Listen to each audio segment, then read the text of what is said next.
Exodus 12, 14 through 20, 28 through 36, and 14, 5 through 9. This will be a memorial day for you. You will celebrate it as a festival to God down through the generations. A fixed festival celebration to be observed always. You will eat unraised bread, matzah, for 7 days. On the first day, get rid of all yeast from your houses.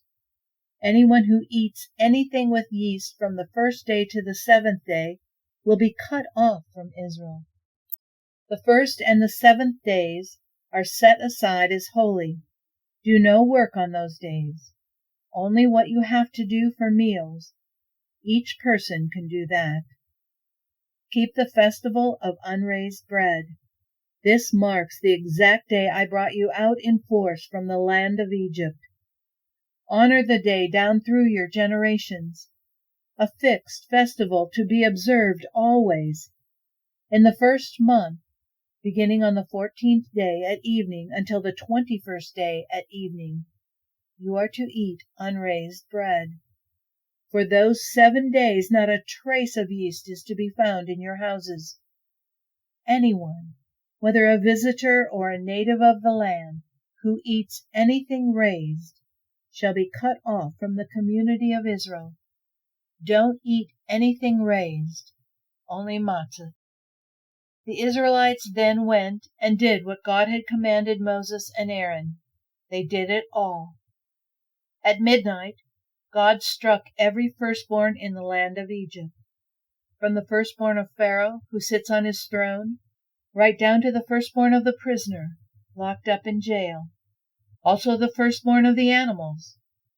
Pharaoh got up that night, he and all his servants, and everyone else in Egypt. What wild wailing and lament in Egypt! There wasn't a house in which someone wasn't dead. Pharaoh called in Moses and Aaron that very night and said, "Get out of here and be done with you, you and your Israelites. Go worship God on your own terms. And yes, take your sheep and cattle as you've insisted, but go and bless me."